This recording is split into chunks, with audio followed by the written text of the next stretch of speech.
Olá a todos, aqui é a professora Ana Kelly. Nessa aula nós veremos o conteúdo sobre normalização do desenho técnico. Nós veremos qual é o objetivo da normalização, instituições que produzem as normas, as principais normas da ABNT relativas a desenho técnico, sobre folha de desenho, legenda, dobramento do papel e também caligrafia técnica. Tudo isso nós veremos nessa aula. Vamos lá então. Então, a padronização ou normalização do desenho técnico, ela tem como finalidade uniformizar o desenho técnico por meio de regras, diretrizes ou recomendações que regulamentam a execução e a leitura de um desenho técnico, e assim permite-se reproduzir várias vezes um determinado procedimento, um desenho em diferentes áreas, com uma qualidade melhor, com pouca possibilidade de erros. Então, esse seria o objetivo da normalização do desenho técnico. E há várias instituições nacionais e internacionais que definem e produzem as normas sobre diferentes assuntos. Nós temos a ISO, a STM e no Brasil nós temos a ABNT, a Associação Brasileira de Normas Técnicas. A ABNT é responsável pela normalização técnica no Brasil, é a representante oficial no Brasil de outras entidades internacionais, como a ISO, a IEC, também entidades de normalização regional, a Comissão Pan-Americana de Normas Técnicas e a Associação Mercosul de Normalização. Então, as normas técnicas da ABNT, elas têm como sigla a sigla NBR, que significa Norma Técnica Brasileira. E o que é uma norma técnica? Então, a própria ABNT, ela traz como definição que norma técnica é um documento estabelecido por consenso e aprovado por especialistas, profissionais, pesquisadores, né? E por um organismo reconhecido que fornece regras, diretrizes ou características para atividades visando a obtenção de um grau ótimo em um dado contexto. E as principais normas da ABNT aplicadas ao desenho técnico, elas abrangem questões sobre formatos de papel, representação de desenho, linhas e as suas espessuras, escala, caligrafia técnica, cotas, legendas, dobramento de folhas, entre outros assuntos. Então, a primeira norma que nós vamos abordar nessa aula é a NBR 10.068, que é do ano de 1987, intitulada Folha de Desenho, Layout e Dimensões.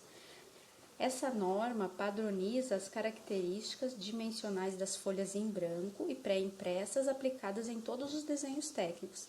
Também apresenta o layout da folha do desenho técnico. Essa norma nos mostra que o formato básico para os desenhos técnicos é o retângulo de área igual a 1 metro quadrado, que tem os lados medindo 841 milímetros por 1.189 milímetros.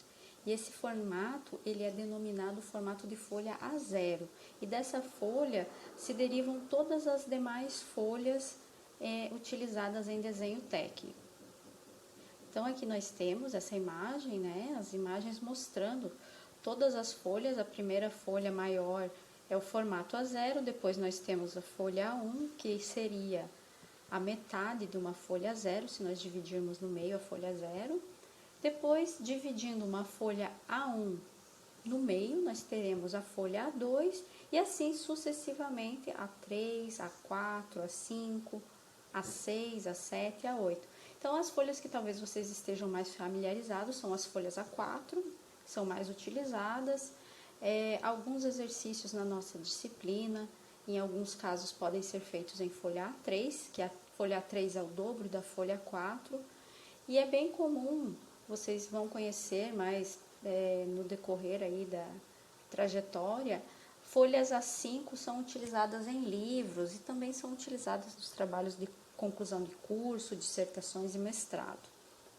Aqui nós vemos um projeto, uma fotografia de um projeto trazendo a ideia geral da proporção de diferentes tamanhos de folhas. Então, nós temos até mesmo aqui uma caneta para ter uma noção da proporção. E aqui onde temos essa caneta, nós temos uma folha A4, logo abaixo uma folha A3 essa que tem uma borda colorida, e essa folha maior com várias plantas de um projeto arquitetônico, é uma folha A0. A escolha do formato do papel para um determinado desenho técnico ou projeto, ela deve sempre ser feita de forma a não prejudicar a clareza, a facilidade para interpretar a representação do desenho. Então, deve-se sempre escolher formatos menores sempre que possível. Então, se eu posso representar um desenho com a sua adequada escala, de uma forma que fique bem claro o desenho em uma folha, por exemplo, em uma folha 3, eu vou escolher esse tamanho de folha, não tem por que escolher um tamanho maior, um tamanho A2, onde ficaria sobrando muito espaço em branco, por exemplo, né? E aqui nós temos essa tabela, que é da própria norma, mostrando os formatos das folhas A0, A1, A2, A3, A4, com as suas respectivas dimensões em milímetros, a margem em milímetros, margem esquerda, todas as margens, as outras demais margens também, que seriam as demais, estão ali como outras, seriam a margem superior, margem direita e margem inferior. Notamos que a margem esquerda, em todos os formatos de folha, tem a mesma dimensão de 25 milímetros, a largura da linha do quadro em milímetros e o comprimento da legenda. O comprimento da legenda, ele vai variar apenas, ele vai ser diferente para as folhas A0 e A1, onde é 175 milímetros, e para as demais folhas A2, A3 e A4 é o comprimento de 178 milímetros. Então, aqui nós temos a representação de uma folha A4, e é importante nós lembrarmos que as margens, elas são limitadas pelo contorno externo da folha e o quadro. Então, os desenhos, eles vão ficar sempre dentro desse quadro que é limitado pelas margens. Então, o quadro, ele limita o espaço para o desenho. Em um desenho técnico, nós precisamos sempre de uma folha com margens e legenda. E as margens, nós temos margem superior, margem inferior, margem esquerda e margem direita. A margem esquerda serve para ser perfurada e é utilizada no arquivamento.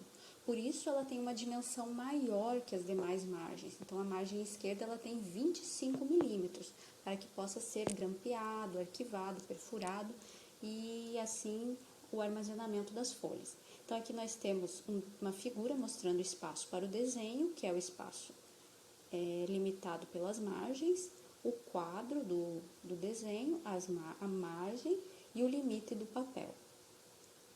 Outra imagem mostrando novamente o formato de folha A4, agora com destaque em vermelho para as medidas das margens. Então, nós temos a nossa margem esquerda com 25 milímetros, margem superior, margem direita e margem inferior com 7 milímetros, então as demais margens são com a mesma medida de 7 milímetros, e a legenda ela fica enquadrada aqui dentro do quadro da folha, né? A legenda ela vai ter 178 milímetros. A folha A3, formato A3, tem as mesmas margens e o mesmo comprimento para a legenda. Então, a diferença é que vai ter um comprimento, né, o dobro da folha A4. A altura é a mesma de 297 milímetros e o comprimento 420 milímetros. E a legenda sempre fica no canto direito da folha. Agora aqui, abordando um pouquinho mais sobre legenda, ou também chamada de selo, a legenda, como eu falei, ela sempre deve ficar dentro da folha, né, dentro das margens, no canto inferior direito da folha, e vai conter os dados sobre o desenho, título, escala, unidade, data, nome da empresa, nome do projetista, número da folha, o total de folhas, se houve alguma atualização no projeto, a data. Então, são informações pertinentes ao conteúdo do desenho. A altura da legenda pode variar conforme a necessidade das informações, mas o comprimento é sempre esse referido pela norma. Aqui nós temos a posição da legenda na folha e também um exemplo de layout para a legenda em folha A4 e A3. Então, esse layout é o layout padrão da UFSC, onde tem o nome para que possa colocar o nome do aluno, a escala utilizada no desenho, UFSC, Aqui seria o título, o conteúdo do desenho, esse espaço em branco, turma, folha e data. A folha é o total de folhas utilizados. Folha 1/1, se for apenas uma folha, folha 1 de 2, se nós tivermos 2 folhas, 2 de 2, a segunda folha de 2 folhas e assim por diante. A nossa próxima norma, que veremos agora, é a norma que aborda o dobramento de cópia, NBR 13.142 do ano de 99. Então, essa norma, ela traz condições para o dobramento de cópia de desenho técnico, também chamamos de dobragem ou dobradura. Então, o formato final do dobramento de cópias de desenho, de todos os formatos A0, A1, A2 e A3, sempre deve ser dobrado no formato A4 para o armazenamento. O dobramento ele é feito a partir do lado direito em dobras verticais, mantendo a dimensão da legenda como base para a dobra. Então, a legenda ela sempre fica visível após a folha ter sido dobrada. Quando as cópias de desenho no formato A0, A1 e A2 tiverem que ser perfuradas para o arquivamento, aí deve ter uma dobra diferenciada que é pelo canto superior esquerdo, que é dobrada para trás. Então, as imagens nos mostram aqui o dobramento do formato A0, a dobra no formato A1 e todas as duas folhas, nós vemos que o formato final é o formato A4. Agora, nós temos dobramento no formato A2, dobramento no formato A3. Então, a dobra no formato A3 também nós vamos ter a legenda totalmente visível e no formato A2 também. Escrita técnica. A NBR 8402 de 1994, ela trata sobre execução de caractere para escrita em desenho técnico. Essa norma traz as condições exigíveis para escrita usada em desenhos técnicos e documentos semelhantes. E as principais exigências que essa norma traz na escrita em desenhos técnicos é que a escrita seja legível, fácil entendimento, né, a legibilidade da escrita, uniformidade, mantenha-se o mesmo tamanho das letras para que sejam uniformes e a reprodução de desenhos sem perda de qualidade. Então, essas são as exigências na escrita em desenho técnico. E a norma 8402, ela apresenta uma tabela com as proporções e dimensões dos caracteres. Essa tabela que nós podemos visualizar. Então, aqui a gente tem a altura de letras maiúsculas, de letras minúsculas, essas distâncias em milímetros, distâncias entre os caracteres, entre a linha de base e a largura da linha. Então, essas informações elas permitem manter as proporções e as dimensões da caligrafia técnica. As referências que foram utilizadas nessa aula. Ficamos por aqui, anotem as dúvidas e nos vemos na próxima aula.